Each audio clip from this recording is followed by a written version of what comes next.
अस्सलाम वालेकुम। आज के लेक्चर में हम बात करेंगे पेनक्रियास की। पेनक्रियास जो है एक और एंडोक्राइन ग्लैंड है और पेनक्रियास की ख़ास बात यह है कि पेनक्रियास की जो फंक्शनिंग है वो दो तरह से होती है। पेनक्रियास फंक्शन करता है एज एन एक्सोक्राइन ग्लैंड और एंडोक्राइन ग्लैंड। बेसिकली पेनक्रियास के लिए जो टर्म यूज़ की जाती है इट्स अ हेट्रोक्राइन ग्लैंड।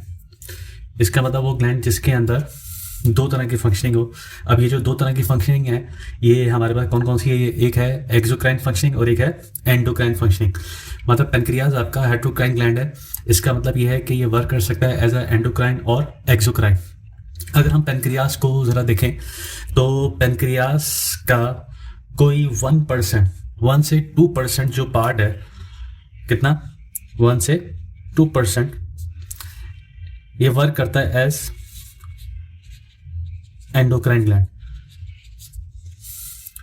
अच्छा, इसी तरह अगर हम बात करते हैं इसके रिमेनिंग पार्ट की पेनक्रियास के, तो ये जो है मतलब रिमेनिंग 98 से 99% इसकी जो फंक्शनिंग है 98 से 99% जो फंक्शनिंग है वो है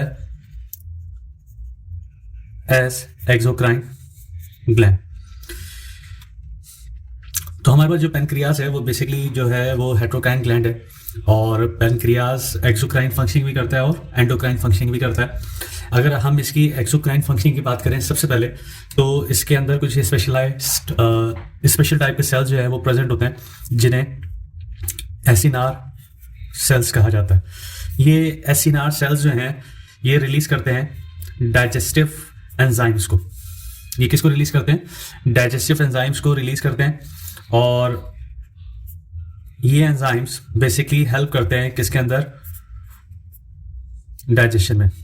जब हम डाइजेशन पढ़ते हैं तो डाइजेशन के अंदर हम लोग देखते हैं कि पेनक्रियास जो है वो अपना रोल प्ले कर रहा होता है by releasing the digestive enzymes, digestive juices which is known as pancreatic juice. तो जो पेनक्रियाटिक जूस रिलीज हो रहा है वो बेसिकली रिलीज हो रहा है एसिनार सेल से और एसिनार सेल्स बेसिकली कंप्राइज करते हैं कितना पोर्शन पेनक्रियास का? 98 से 99%। अच्छा, जो रिमेनिंग पोर्शन है अराउंड 1 से 2% बेसिकली ये कंसिस्ट करता है किसके ऊपर? एंडोक्राइन ग्लैंड के ऊपर। और ये जो एंडोक्राइन ग्लैंड है इसके अंदर भी स्पेशल टाइप के हमारे पास सेल्स होते हैं। इन सेल्स को हम लोग कहते हैं, ये बेसिकली कोई एक तरह के सेल्स नहीं है, ये मल्टीपल टाइप के सेल्स हैं। ग्रुप ऑफ सेल्स भी आप इन्हें कह सकते हैं। इन्हें कहा जाता है islets of Langerhans. Islets of Langerhans. अच्छा, सबसे पहले ये डिस्कवर हुआ था डॉग्स के अंदर और कब डिस्कवर हुआ था? 1869 में। अच्छा, अभी जो आइलेट्स ऑफ लैंगरहांस है ये आपके अराउंड 1 से 2 मिलियन आइलेट्स ऑफ लैंगरहांस जो है वो एक ह्यूमन पेनक्रियास के अंदर जो है वो प्रेजेंट होते हैं। और बेसिकली ये जो आइलेट्स ऑफ लैंगरहांस हैं ये कंसिस्ट करते हैं डिफरेंट टाइप्स ऑफ सेल्स से और ये जो सेल्स हैं उनकी बात कर लेते हैं। अच्छा, तो जो आइलेट्स ऑफ लैंगरहांस हैं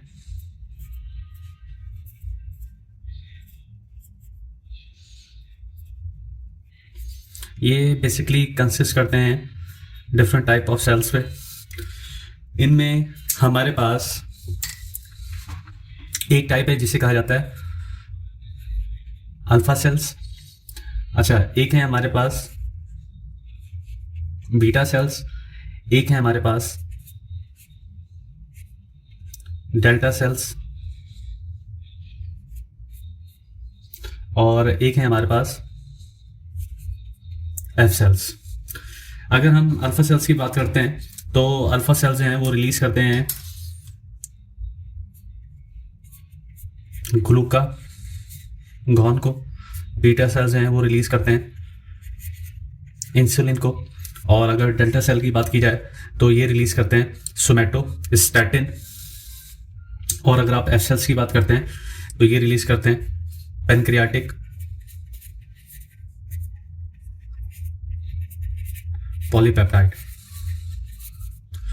अच्छा, जो हमारा फोकस है वो बेसिकली दो टाइप ऑफ सेल्स के ऊपर होगा। इनमें एक है हमारे पास अल्फा सेल्स और एक है हमारे पास बीटा सेल्स। अल्फा सेल्स जो हैं वो ग्लूकागॉन को रिलीज करते हैं और बीटा सेल्स जो हैं वो इंसुलिन को रिलीज करते हैं। अच्छा, अब हम इसके थोड़ा सा डिटेल में जाते हैं कि इंसुलिन जो कि बीटा सेल्स रिलीज कर रहे हैं और इसके अलावा ग्लूकागॉन जो कि आपके अल्फा सेल्स रिलीज कर रहे हैं, इन दोनों का फंक्शन क्या है और ये किस तरह से वर्किंग करते हैं। तो सबसे पहले अगर आप बात करें इंसुलिन की,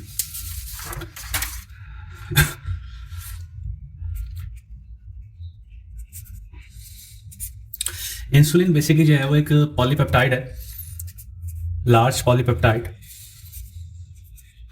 जो कि 51 अमाइनो एसिड्स के ऊपर कंसिस्ट करता है और इसका जो मॉलिक्यूलर वेट होता है वो है तकरीबन 6000 डाल्टन्स। और ये जो लार्ज पॉलीपेप्टाइड अगर हम इसे कह रहे हैं जो कि 51 अमाइनो एसिड्स के ऊपर कंसिस्ट करता है, तो पॉलीपेप्टाइड इसे इस वजह से कहा जा रहा है क्योंकि इसमें दो चेन्स जो हैं वो प्रेजेंट होती हैं। एक कहलाती है चेन ए, मतलब ए चेन, और एक कहलाती है बी चेन। अगर ए चेन की बात करें तो it consist of 21 amino acid and compare with the B chain, B chain is having 30 amino acids in the chain. तो 21 अमाइनो एसिड्स पे कंसिस्ट करती है ए चेन और 30 अमाइनो एसिड्स पे कंसिस्ट करती है बी चेन, और दोनों मिलकर जो है वो एक पॉलीपेप्टाइड बनाते हैं जो कि 51 अमाइनो एसिड्स का होता है और जिसका मॉलिक्यूलर वेट जो है वो 6000 होता है। अच्छा, अब इसमें जो फंक्शनिंग है बेसिकली ये तो इंसुलिन के स्ट्रक्चर के बारे में बात हो रही है। इंसुलिन जो कि रिलीज होता है हमारे beta cells of pancreas, release करते हैं इंसुलिन को। इंसुलिन का जो फंक्शन है हमने बात करनी है इसके फंक्शन की भी। इसका फंक्शन क्या है? इंसुलिन बेसिकली कंट्रोल करता है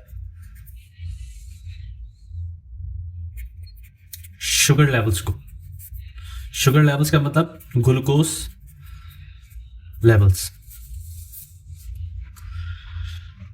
तो इंसुलिन का जो बेसिक फंक्शन है वो शुगर को कंट्रोल करना है, ग्लूकोज को कंट्रोल करना है, और ग्लूकोज जो है कहां पर? ब्लड में। इंसुलिन की जरूरत क्यों पड़ रही है? क्योंकि इंसुलिन जो है शुगर लेवल को, मतलब ग्लूकोज लेवल्स को आपके ब्लड के अंदर कंट्रोल करता है। और कब करता है ऐसा? जब भी आप वेल फेड स्टेट में होते हैं, मतलब जब आपने बहुत अच्छा खाया हुआ होता है या आपने खाना खाया हुआ होता है। अच्छा खाने की जरूरत नहीं है, जब आपने खाना खाया हुआ होता है तो उस सूरत में, मतलब वेल फेड स्टेट में इंसुलिन जो है वो आपकी रिलीज होगी। और ये इंसुलिन बेसिकली क्या करेगी? ब्लड शुगर लेवल को, ब्लड ग्लूकोज लेवल को कम करेगी। तो ये बेसिकली इसकी फंक्शनिंग है। अच्छा, थोड़ा सा इसकी सिंथेसिस में, और चूंकि इंसुलिन जो है वो एक पॉलीपेप्टाइड है, मतलब मेन ग्रुप इसका प्रोटीन है। अब प्रोटीन है तो प्रोटीन जो है वो बेसिकली आपकी जो सिंथेसाइज होती है वो होती है डीएनए की मदद से। लेट्स सपोज कि ये एक सेल का न्यूक्लियस है और इसमें हमें क्या देखने को मिल रहा है? क्रोमोसोम देखने को मिल रहा है। और ये जो क्रोमोसोम है ये क्रोमोसोम नंबर 11 है, और इस क्रोमोसोम नंबर 11 के शॉर्ट आर्म पे एक जीन प्रेजेंट होता है। इस जीन को कंसिडर कर लेते हैं हम insulin gene. Insulin gene basically जो है वो शॉर्ट आर्म क्रोमोसोम नंबर 11 के ऊपर प्रेजेंट होता है। अच्छा, इनिशियली जो इंसुलिन का जो साइज होता है वो तकरीबन 110 अमाइनो एसिड्स के ऊपर कंसिस्ट करता है, और इसको इस सूरत में हम क्या कहते हैं? Pre pro insulin. अब चूंकि इंसुलिन एक प्रोटीन है और प्रोटीन जो है वो डीएनए की मदद से सिंथेसाइज होती है, मतलब डीएनए से पहले ये आपका डीएनए। अच्छा, बेसिकली आप इसे कह लें कि ये जीन जो कि आपके डीएनए पे प्रेजेंट है, और ये जीन आपके क्रोमोसोम नंबर 11 के शॉर्ट आर्म पे प्रेजेंट है। इस जीन का नाम है इंसुलिन जीन।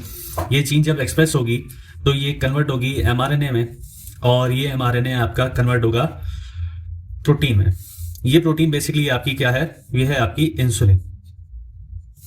अब ये जो इंसुलिन होगी इस पॉइंट ऑफ टाइम पे, ये इंसुलिन कंसिस्ट करती है 110 अमाइनो एसिड्स के ऊपर। और ये इंसुलिन ये जो प्रोटीन है ये बेसिकली रॉ प्रोटीन है, ये इममेच्योर प्रोटीन है। ये इंसुलिन या ये जो प्रोटीन है ये जाती है पोस्ट ट्रांसलेशन मॉडिफिकेशन में, और पोस्ट ट्रांसलेशन मॉडिफिकेशन में सबसे पहले ये जो इंसुलिन है इसको आपने अभी क्या नाम दिया हुआ है, प्री प्रो इंसुलिन। अभी हम इसे क्या कह रहे हैं, प्री प्रो इंसुलिन। अब पोस्ट ट्रांसलेशन मॉडिफिकेशन में जब ये एंटर होती है, जो कि जितने भी प्रोटीन्स होती हैं ये इनकी जो प्रोसेसिंग है वो दो जगहों पे होती है सेल में। Number 1 endoplasmic reticulum, number 2 Golgi bodies. तो वहां पर सबसे पहले इस प्री प्रो इंसुलिन में से सिग्नल सीक्वेंस जो है वो रिमूव हो जाता है, और ये जो सिग्नल सीक्वेंस जो होता है इसके रिमूव होने के बाद जो स्ट्रक्चर हमारे पास बनता है इसे हम कहते हैं प्रो इंसुलिन। और ये जो प्रो इंसुलिन है ये बेसिकली 86 अमाइनो एसिड्स के ऊपर बेस्ड होती है। देन अगेन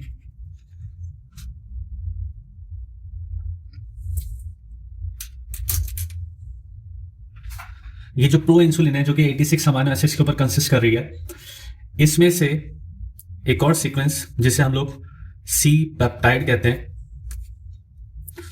ये क्या हो जाएगा, इसमें से रिमूव हो जाएगा, और यहां पर आपके पास दो चेन्स बनेंगी, और वो जो दो चेन्स होंगी वो कंसिस्ट करती हैं 21 प्लस 30 अमाइनो एसिड्स के ऊपर, जो कि कलेक्टिवली जो है वो कितने होगा आपके पास 51 अमाइनो एसिड्स। अच्छा, हम लोग इंसुलिन के स्ट्रक्चर को देख रहे थे, ज़रा थोड़ा सा डीप में और जाते हैं हम लोग। और यहाँ पर मेरे पास जो आपके पास इंसुलिन होती है जो कि आपकी कहाँ से रिलीज़ हो रही है, आपके पेनक्रियास के बीटा सेल्स में से। वो इंसुलिन जब सिंथेसाइज होती है, जो कि हम लोगों ने अभी थोड़ी देर पहले डिस्कस किया था कि आपके पास क्रोमोसोम नंबर 11 पे इंसुलिन का जीन प्रेजेंट होता है शॉर्ट आर्म पे, और वो जीन एक्सप्रेस जब होगा तो उससे प्रोटीन बनेगी। वो प्रोटीन इनिशियली आप उसे क्या कहेंगे, प्री प्रो इंसुलिन कहेंगे, जो कि इनएक्टिव फॉर्म होती है इंसुलिन की, और जो कि 110 अमाइनो एसिड्स के ऊपर कंसिस्ट करती है। इसमें मैंने यहाँ पर मेंशन किया हुआ है कि ये जो प्री प्रो इंसुलिन है इसमें एक सीक्वेंस होता है सिग्नल सीक्वेंस, देन इसके बाद आपके पास क्या है, बी चेन है, फिर आपके पास ये जो पर्पल कलर है इसमें आपको सी चेन देखने को मिल रही है, इसे सी पेप्टाइड भी कहा जाता है, और इसे कनेक्टिंग पेप्टाइड भी कहते हैं। इसके साथ आपको यहाँ पर ए चेन देखने को मिल रही होगी। तो प्री प्रो इंसुलिन के स्ट्रक्चर में आपको ये 4 तरह के सब स्ट्रक्चर्स देखने को मिलते हैं। ये प्री प्रो इंसुलिन एंटर होती है एंडोप्लाज्मिक रेटिकुलम में, रफ एंडोप्लाज्मिक रेटिकुलम के अंदर, और वहाँ पर सबसे पहले क्लीवेज होती है। अच्छा, क्लीवेज किसकी होगी, सबसे पहले आपके पास ये जो सिग्नल सीक्वेंस का जो पार्ट है, ये सिग्नल सीक्वेंस का पार्ट इसमें से रिमूव हो जाएगा। ये वाला जो पार्ट है ये इसमें से क्या हो गया, रिमूव हो गया। अब अगले स्ट्रक्चर में जो अब आपके पास रिमेनिंग स्ट्रक्चर होगा, जिसके अंदर आपको ए चेन देखने को मिल रही है, बी चेन देखने को मिल रही है, और सी चेन देखने को मिल रही है। ये स्ट्रक्चर 86 अमाइनो एसिड्स के ऊपर कंसिस्ट करता है, इसको आप प्रो इंसुलिन कहते हैं। इसके बाद आपके पास ये जो प्रो इंसुलिन है ये एंटर होती है गोल्जी एपरेटस के अंदर।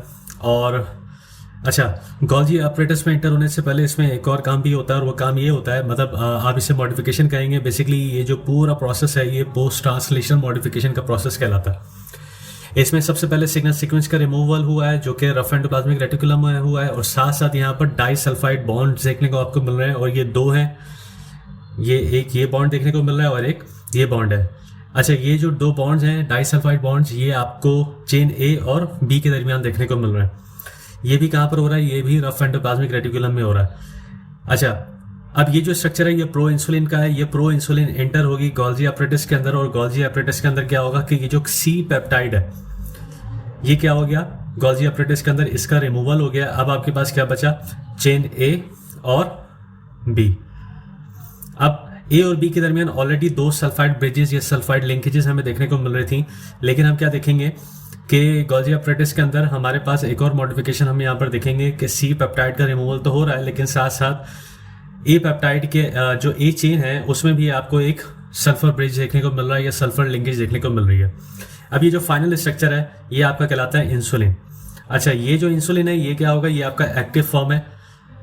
यहाँ पर जो इंसुलिन आपको यहाँ पर मिला था, जो इनिशियल इंसुलिन था जो कि जीन एक्सप्रेशन के नतीजे में आपको देखने को मिला था, ये इंसुलिन जो था वो इनएक्टिव था। 110 अमाइनो एसिड्स के ऊपर ये कंसिस्ट करता है। देन ये रफ एंडोप्लाज्मिक रेटिकुलम में एंटर होता है, वहाँ पर सिग्नल सीक्वेंस का रिमूवल होगा और 86 अमाइनो एसिड का एक स्ट्रक्चर बनेगा जिसे आप प्रो इंसुलिन कहते हैं। फिर ये प्रो इंसुलिन जो है वो गोल्जी एपरेटिस के अंदर इसमें से सी चेन जो है या सी पेप्टाइड जो है इसमें से क्या होगा, रिमूव होगा। इसके बाद जो स्ट्रक्चर आपको ऑब्टेन होगा वो होगा इंसुलिन, जो कि एक्टिव फॉर्म होगी इंसुलिन की और जो कि 51 अमाइनो एसिड्स के ऊपर कंसिस्ट करती है। हम लोगों ने पहले भी डिस्कस किया था कि आपके पास एक ए चेन है और एक क्या है आपके पास बी चेन है। ए चेन आपके पास जो है वो 21 अमाइनो एसिड्स की होती है और बी चेन जो है वो आपकी 30 अमाइनो एसिड्स की होती है। तो ये पोस्ट ट्रांसलेशन मॉडिफिकेशन हम लोगों ने देखी है। शॉर्टली हम इसको PTM भी कहते हैं, पोस्ट ट्रांसलेशन मॉडिफिकेशन। अच्छा, जो अब अगला हमारे पास स्टेप है इंसुलिन के स्ट्रक्चर और उसके सिंथेसिस के अलावा, अच्छा ये जो सब मॉडिफिकेशन हो रही है ये बेसिकली हमारे बीटा सेल के अंदर हो रही है। ये कहाँ पर हो रही है, beta cells of pancreas.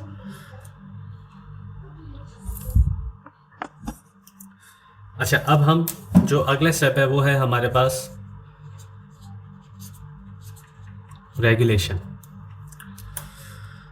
Regulation insulin की कैसे होती है।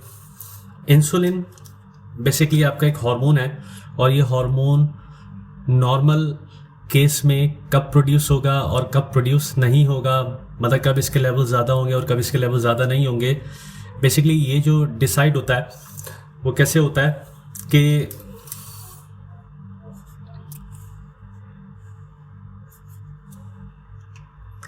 आप वेल फैटी स्टेट में और वेल फैटी स्टेट के अंदर ग्लूकोज के लेवल्स जो हैं वो क्या हो जाएंगे, हाई हो जाएंगे। अब ये हाई लेवल ऑफ ग्लूकोज जो है ये आपके जाएंगे कहाँ पर, पेनक्रियाज में आपके पास यह है बीटा सेल। ये ग्लूकोज बीटा सेल के अंदर एंटर होती है और लेट्स सपोज कि ये एक बीटा सेल है और ये बीटा सेल आपका पेनक्रियाज का है। यहाँ पर हमारे पास ट्रांसपोर्टर्स हैं, इन ट्रांसपोर्टर्स को GLUT2 कहा जाता है, मतलब ग्लूकोज ट्रांसपोर्टर टाइप 2। यहाँ पर जो ये ग्लूकोज है ये इंटर होगी और ये इंटर होने के बाद ग्लाइकोलिसिस पाथवे में जाएगी, वहाँ पर आपके पास पायरुवेट बनेगा, देन ये पायरुवेट एसिटाइल कोए में कन्वर्ट होगा, देन ये TCA में जाएगा और TCA में जब जाएगा तो हमारे पास जो ATP के लेवल्स हैं वो क्या हो जाएंगे, इंक्रीज हो जाएंगे। तो हाई लेवल्स ऑफ ATP जो कि डायरेक्टली कनेक्टेड है किससे, ग्लूकोज से। ग्लूकोज के लेवल ज़्यादा होंगे तो ATP के लेवल्स जो हैं वो ऑटोमेटिकली ज़्यादा हो जाएंगे। तो हम इसकी ज़्यादा डिटेल में नहीं जा रहे हैं कि एग्जैक्टली मैकेनिज्म क्या है, लेकिन अल्टीमेटली क्या होगा कि ग्लूकोज बीटा सेल्स में ग्लूकोज ट्रांसपोर्टर टाइप 2 के थ्रू एंटर होगा, ATP के लेवल्स इंक्रीज करेगा और डीपोलराइजेशन यहाँ पर होती है और डीपोलराइजेशन के नतीजे में हमारे पास इंसुलिन रिलीज होगी।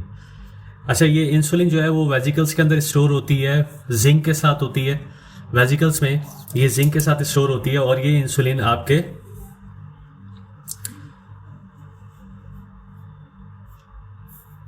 ब्लड में जाएगी और ये इंसुलिन डिफरेंट टिश्यूज में ये इंसुलिन जाती है और हेल्प करती है ताकि ग्लूकोज का अपटेक हो सके।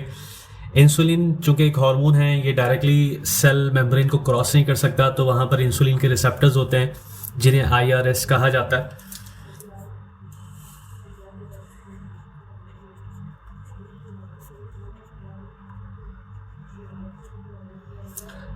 IRS रिसेप्टर्स के थ्रू इंसुलिन बाइंड करता है और देन ग्लूकोज को अलाउ करता है ताकि वो सेल ब्लड से सेल के अंदर मूव कर सके।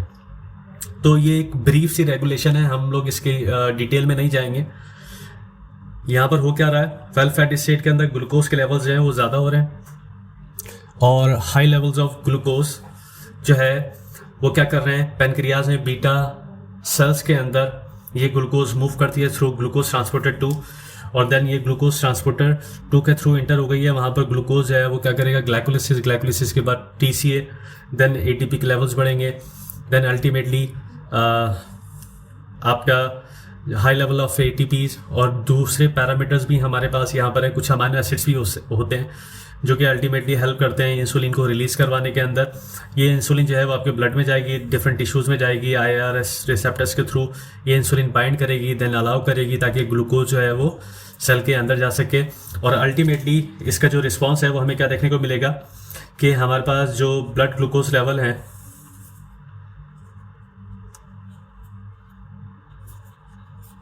वो क्या हो जाएंगे, वो लो हो जाएंगे। अच्छा, शुरू में ग्लूकोज के लेवल हाई थे लेकिन इन दी एंड ब्लड ग्लूकोज लेवल जो है वो क्या हो गए, आपके लो हो गए। तो ये एक ब्रीफ सी रेगुलेशन थी हमारे पास इंसुलिन की।